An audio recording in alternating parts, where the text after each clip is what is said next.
Hello and welcome to another episode of Book Journey Mentor Uncut. I'm very excited. I've never done that countdown before, but it gives people time to come into the broadcast. So if you are watching live, tap the screen, say hello, let us know where you are watching from. Thank you so much for coming in.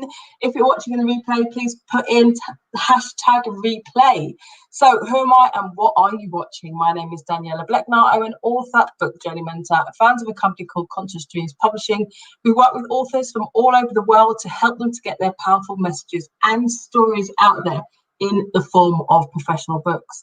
Over the last 4 years, we've published over 80 books. I've mentored over 180 authors and aspiring authors, helping them to develop their skill set in social media, publishing, writing, branding, public speaking, and most importantly, confidence. I'm absolutely passionate about providing a platform for unseen, unheard authors that they can get their powerful messages and stories out there on a global scale. So you are watching Book Journey Mentor Uncut, the show that offers a platform for unseen, unheard authors, as well as up-and-coming and established authors. Is also an opportunity to hear from experts in their field within the publishing industry and for you to get your questions answered. That's it, because it's so easy to see your finished product or see a book or have a book on your shelves, but to understand the journey that it entails behind the creation of that is so important. And especially if you are an up-and-coming author as well, so to get insight into that journey. So this week has been absolutely fantastic. I know I am the book journey mentor, but I am actually writing a book of my own. I'm on my 8th book, but this is my first proper book since 2014. Because since then I've been doing a series of workbooks, and last week I spoke about my book Lockdown Life. We now have the cover finalized. I've completed my bio. I feel like I've had to coach myself through the process, and it should be coming out at the end of August/September. So I'm really looking forward to going on that journey of being an author again. So on the show, I have an awesome and amazing guest by the name of Makonnen Sankofa. He is the author of Rise of the Rise of the Rastafari, and he's also the founder of the Black Books webinar. So as you come in, please show him some love. Let us know where you're watching from, and feel free to ask him any questions. So I'm going to bring him into the stream. Please show him some love. Good afternoon, Danny. Thank you for having me this evening. My pleasure. How are you doing today, apart from hot? Yeah, I'm doing very well. I was just saying before we went on live, yeah, very, very hot. It's a strange day today. The temperature is very warm, but it did start off sunny and then it rained for a period where it really came down. But yeah, I'm doing fine. Awesome. Well, we know that we haven't come to talk to Makonnen about the weather. I would really like to crack in and find out about you as an author, what really makes you tick, and why you set up the Black Books webinar. So let's speak about writing first of all. And on your first book, and I'm sure there's going to be many more to come, it's called The Rise of the Rastafari. So tell us, have you always wanted to be an author, or was it more important for you to really share this knowledge, or was it a mixture of both? I mean, the reason why I written my book, here, The Rise of Rastafari, now, I actually didn't come into it wanting necessarily to I didn't have aspiration of just becoming an author. So the reason why I wrote the book was that, I mean, I'd been a Rastafarian for 10 years now. I've been very much active in Pan-African communities in England, doing grassroots community work, etc.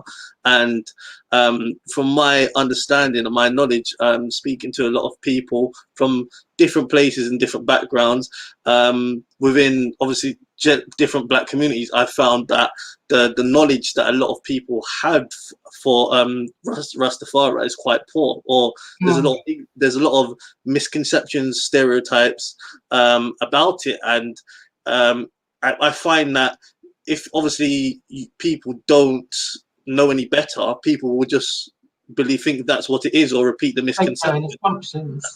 Exactly. And for me, it's a travesty when I look at Rastafari and how much now. I've written the book now. I just want to be clear. One thing is that you don't, even though it's a book on Rastafari, you don't have to be a Rastafarian to read it. I haven't written the book just for Rastafarians. I've written the book for generally my target market is everyone of African Caribbean heritage. Yeah, and within the book encompasses things of African history, Caribbean history, and significant people like Marcus Garvey, Haile Selassie, it encompasses a lot of Black history in general. Now, in terms of writing a book, I think it's a great way to put what was literally on my mouth into a piece of paper, because you can speak about something, but when you are an author, you are more of an authority on a topic. Also, when it can be used as a reference. So if you want to put it to someone and say, for example, well, where can I find out or where can I get information? This book can be put in a bookshop, it can be put in a library, people can pick it up, and within their spare time, people can look at it. So it's something that I decided that what's a good way to really get the message on my mind. And I thought putting in the book would be the perfect answer to answer all the questions that people might have. Like, for example, how did Rastafari start? Who are the key people in the Rastafari movement? What are the principles? What are the beliefs? I thought a book would be a perfect way for me to get rid of that message. Me already coming from a background of writing, being a journalist, I hadn't necessarily thought of being an author, but I studied journalism at university and I had a degree in journalism. So I had already been used to writing. I'd written articles for Just John magazine and different other publications, some to do with different aspects of African history as well. So my passion, I guess, for writing carried through and in this shape. And because it was something I'm passionate about, I then decided to write a book that would educate people on the origins, the principles, and the concept of Rastafari. Okay, amazing. Oh, I can hear myself. That's a bit strange. Is that better? Okay. So amazing. I didn't actually realise you had a journalistic background. So you fused your desire and your need to share your knowledge about Rastafarianism, but also fusing those writing skills that you've used previously. That's fantastic. So tell us, what are some of the common misconceptions that people have or have had in regards to Rastafarianism? Okay, so I think one common misconception is dreadlocks. I think not all Rastafarians have dreadlocks. A lot of people stereotypes. So I'd say the main common ones are when people think of Rastafari in general, people think of someone in dreadlocks, listening to reggae music, smoking ganja, vegetarianism. Yeah. And I think they're looking at it more as a culture, but not actually from like a Black liberation, a Pan-African point of view, which was the original concept of why it started. So let me just use that one example for dreadlocks. Now, the early founders of the Rastafari movement, people like Lennon Howe, Joseph Hibbert, Robert Hines, Archibald Dunkley, they didn't have dreadlocks. Yeah, so the original Rastafarians didn't have dreadlocks. Dreadlocks came later in the line. It came in the mid-50s, where in Kenya the Mau Mau warriors were fighting the British to get independence, and then some of the Rastafarians in Jamaica, they saw the image of these warriors fighting the British, and they then adopted it because they copied the hairstyle from the Mau Mau warriors, and they was like, until we get free our true independence from colonialism and British colonial rule, because Jamaica was a colony until 1962. Well, we're going to kind of adopt that hairstyle as well, and then they just carried on wearing it. So a lot of that, if you look at even in the 60s, where there was a delegation of Rastafarians that went to Africa, and there was only one dreadlock Rastafarian that went on the plane to the various different countries in Africa. So what I'm trying to say is that when you look at Rastafari, even in the culture, like people say they think all Rastafarians smoke weed, which is not true as well, because there's loads of Rastafarians that do not smoke ganja. Stereotypes, isn't it? So that is a common stereotype. So I think that basically what Rastafari is very much a lot of people focus more, even a lot of Rastafarians themselves, on the cultural elements of it, and I think this is partly down to like part ignorance, which has been passed down on the line. Because again, if you don't understand something, if you don't know the history or the origin of something, you're then only going to really, like a child only really adopts what he's learned. Yeah. So having a book like this is very important, so that it corrects and gives the original attention. Because when Rastafari started in Jamaica in the 1930s, the whole reason why it started was because of African people that had been displaced from Africa during the transatlantic slave trade, taken to islands like Jamaica, places in the Americas, forced to work on plantations where they've been stripped of their culture, their identity, their religion, their values, and given a complete Western concept, even of religion. And that carried over even after slavery had quote unquote ended. But the post-slavery period, the inferiority complex in the minds of African people in the Caribbean, that things black were bad and things white were good, and having told to worship the Queen of England and the white image of Christ and all of these kind of things.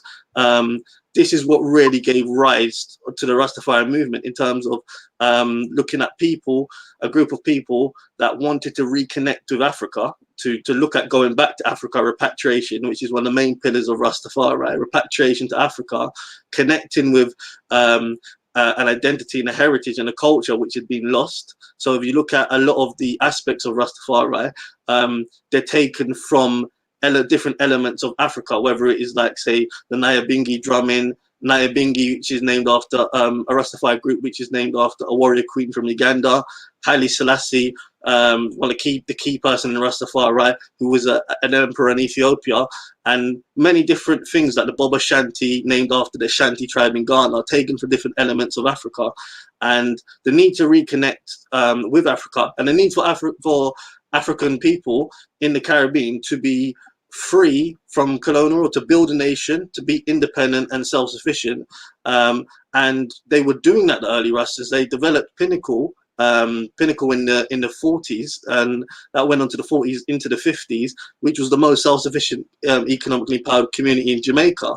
So the early intention of Rastafari was for African people, black people, to start doing for self, and to build a nation following the teachings of people like Marcus Garvey.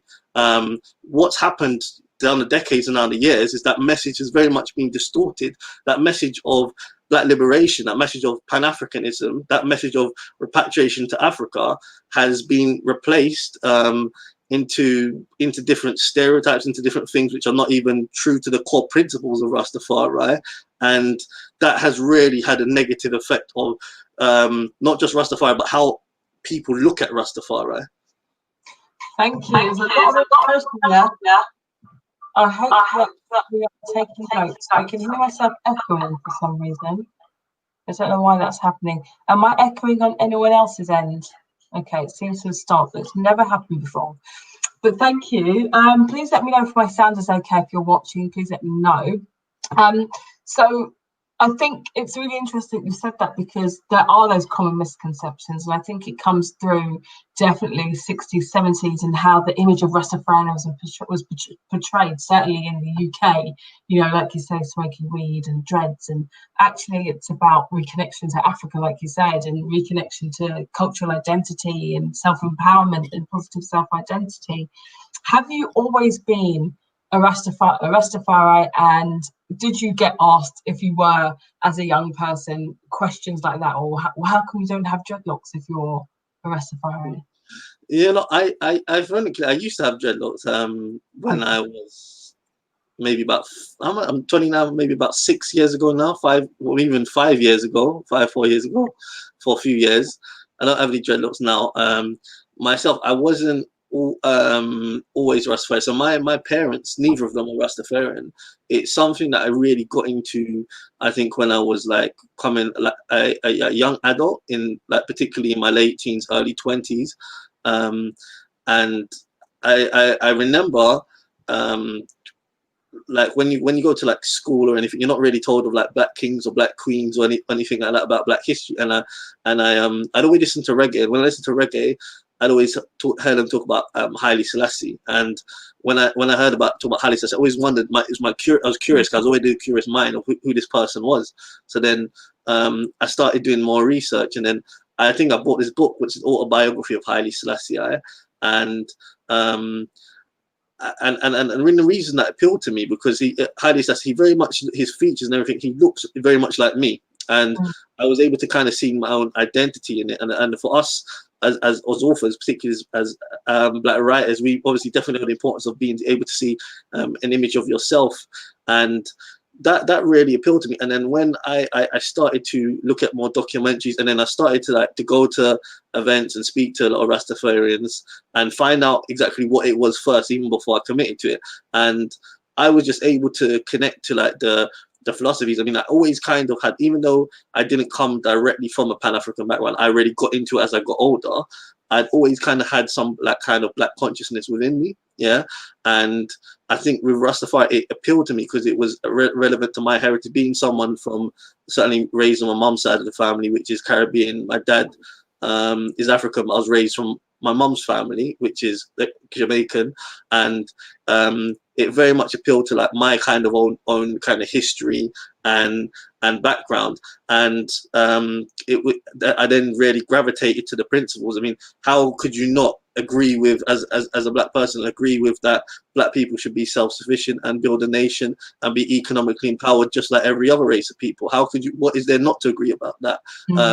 How is it, what can you not agree about in terms of us being able to deify our own heroes, martyrs, or if we're going to call us that? Why should we look at people of other races and start to deify them as God? Why are we not looking within people of our own skin color? So there was so many different things that I was able to gravitate to, and the message of black love, and the message of racial pride, and how we should treat each other and everything, that it just kind of all kind of encompassed the ideology, was something that I could completely agree with.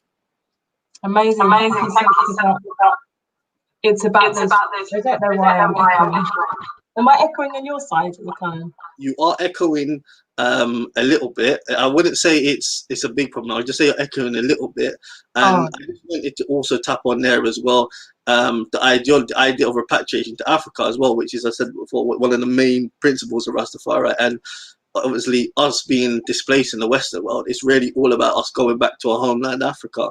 And when I look at it, that, like, for example, what we've experienced here as African Caribbean people for the last 500 years, in the diaspora, we've been through hell for the last 400 or 500 years. I mean, why would we not want to go back to our homeland and help it build? We've been building America, we've been building England for centuries now. It's time that we build our own, build the motherland, build our own homeland, and we need to start to looking towards going back onto the continent, because we've been through hell for the last 500 years, and something that the Rastafari has always talked about is repatriation home, repatriation to Africa. What would you say about issues that we may have within our own community, the black community? So, we still have, it's heartbreaking to hear the Caribbeans against the Africans. And I remember when I was very young, hearing this and coming across this and not really understanding it. And maybe I don't know if it's changed, or if it's so much more now, or whether I'm not in those I'm more conscious people. I don't know. But what would you say to people who claim absolutely no affinity to Africa, and I'm Jamaican, that's who I am, that's what I am, and that's it? Have you come across people like that, and what would you say?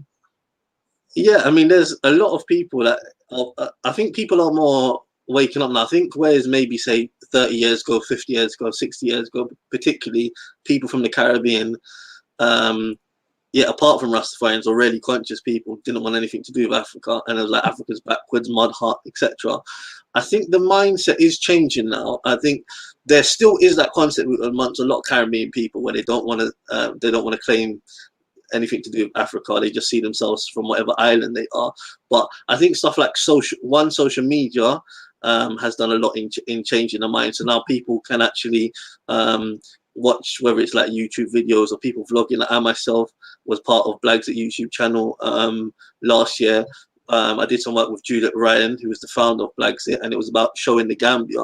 And we did different like documentaries, and we showed that yes, in Africa there's supermarkets, there's medical care service, there's hotels, there's restaurants, there's everything else, everything that you would find in England that is there in Africa. And so I think things like that, other vloggers like Woda Maya, Diana Samir, their vlogging is doing a lot to change the mindset of what people think of Africa, because before, obviously, all we had as mainstream media was like the TV or newspapers, and which wasn't controlled by us. So it's important that we've got our own kind of media and narratives. And we've got places like my Black Books webinar, where we can have platforms where people can tell stories, our stories, and I think that's really, really important. I think in terms of that, the African Caribbean minds, I think again integration is important. Like again, traveling to Africa now is more accessible than it was before. In terms of like it's cheaper, there's more flights, it's easier, it's more accessible to get to places, because again, because of social media. Before, if you were going to like Gambia, Nigeria, etc., it's like you're just getting on a plane and going there, unless you know somewhere. Family or people you know. Yeah. It's more difficult. Whereas now, for example, people, you've got phone, you've got WhatsApp, you can call this, that, and the other. You can speak to people before you get there. And people have traveled more. So there's more people now from the Caribbean that have actually traveled to Africa and can relate to that experiences and they can connect with. And there's more people doing like group trips and group tours to Africa. Which is important as well. I think as well. I mean, when I say like the people from the Caribbean, like the Windrush generation came, the Africans from the continent, which are coming now more. Obviously, they came slightly at a different time later on from the Windrush generation, and because even though we're all African, all Caribbean, but we've come from a different experience in terms of what we've had happen to us in the diaspora. Yes, the Africans on the continent have been colonized, but when you kind of speak to a lot of Africans on the continent, or they some of them, not all of them, have the impression that obviously in England we're living a luxurious time. It's always been like this. And yes, we left the shores of Africa 400 or 500 years ago, and we've been having some wicked time ever since. Yeah, which is not true as well. So when I went to obviously Gambia, when I did go to schools as well, part of like why I do lectures and everything, and I did lectures, is to let them know about the experience that what we face in terms of like the institutional racism, the oppression, and what's happened to our people, not just in the Caribbean, but also our experience in England since we left the shores of Africa. And that's why integrating is so important, and that's why us keeping in contact with our brothers and sisters on the continent from the diaspora is very important as well. So we need to really integrate and bridge that gap, so that we are aware of each other's struggles. And I think the more we understand each other, is the more that we become closer together. Yeah, perfect. We did a lovely segue there to talking about the Black Book webinar, which is what I want to go on to next. And we've spoken about representation. We've spoken about also providing platforms to share and tell our own stories. And as you know me, this is something that I'm passionate about. And those stories being told by the people who experience them authentically. And also the fact that, you know, being online now and having this online platform gives us the opportunity to connect with people from different countries, you know, experiencing different aspects of life within the community. So tell us a little bit about Black Books webinar. What is it and why did you set this up? So I set up the Black Books webinar in May this year, and the reason why I set up is during the time, it obviously we're going through the COVID pandemic, so everyone was like spending time at home, and previously there'd been a webinar that was organized by an organization that I'm part of, Luton Black Men Community Group, and we organized an event about traveling to Africa, and it had 8 different presenters talking for 15-20 minutes about talking to traveling to Africa, whether it's through tours that they did, investment, or some kind of opportunity in Africa. Yeah, and I then kind of took the concept and decided that I wanted to do an event, but me being an author, and I decided to invite different authors that I knew. At the time, it was all authors that I knew. So I decided to invite these authors and let them talk about their books as well. Because it had been a year since I released my book, The Rise of Rastafari. I remember I was at your Black Book place. Yeah. Yeah. So I wanted to do an event, but I then decided that it would be best if I also worked with other authors and also showcased other authors as well, so we could all put on an event together. And as it was during the COVID time, a lot of people were doing different webinars and different things at the time. So that's really how the concept and it started. And then it went really, really well, the first one. A lot of people attending it. It was a huge success. authors were great, and there was a demand, I think, from everyone to keep on going and do it again. So I decided then to do it every month, and I did the next one in June, which I invited you to come on, Danny, and that was again another great show. I think that one was the one in June was actually my favorite ones that I've done so far. Yay! Can I just say, if you're watching this, the Black Book webinar is amazing. The Makonnen is like to the T, like on the dot, time, organized, test everything beforehand. Like, trust me, really well planned event and really well thought out as well. I really enjoyed taking part. Yeah, so I did the event in June, and then I invited a new set of authors and also publishers, guys. A lot of publishers and authors like yourself. You're also a author, but you're also a book publisher as well. So I invited different authors and some that are publishers on to speak and about their stories, about their books, about what they do as well. So then the following month, again, a great success. Again, I did another one, and my next webinar now is going to be on the 23rd of August. Yeah. If you go on Eventbrite, you'll be able to see it. If you put the Black Books webinar August, yeah, you can get a ticket. We're going to put the at the end. If you can put the link in the comments, that'd be fantastic. Okay, I'll do that. So the Black Books webinar in August. Or you can. I'm going to put the link in the I was going to say Zoom chat, but we're not on Zoom. I'm so used to that platform. I want to put it in the chat so you can follow it. Or if you go on Eventbrite, the Black Books webinar, or if you go on my or Danny's page, you'll probably see links of it as well. That event is going to have me with 8 different other authors. Danny Bletcher, you're going to be speaking about your new book you wrote during the lockdown period. There's also going to be other authors on there as well. I know Black History Activities books, they've got 3 new releases of their books. They're going to be on there. Sophia May has just written a new book. She'll be on there.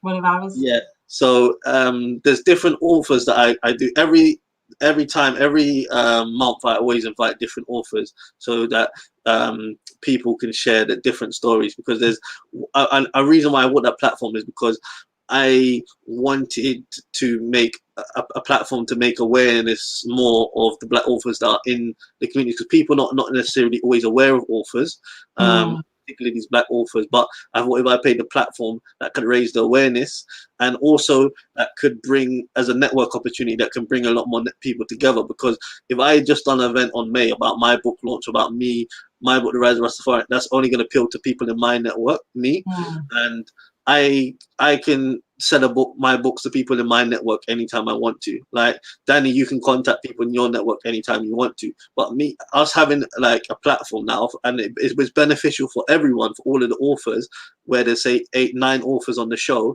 That is 9 different networks that everyone can tap into. So it may be that there's someone in my network that may be interested in book publishing or what you do, or your book, Danny, or interested in someone else that speaks at the webinar, but may not come into contact with you before that, and vice versa. Maybe someone in your network that will come in contact with like my book. So it's all about providing that network platform for us to share our books and to share our literature. And I think there's so much Black authors that are doing great works that again that might not, some of them may be in the Waterstone, say some of them may not, but they might not get the spotlight that they necessarily deserve. And even me, as I've been doing this webinar, I've still been learning that the amount of depth that we have of Black authors and the different types of books, because I have people that come on and talk about a variety of different books. So it's not just one genre. I could have children's books. It could be about relationships. It could be about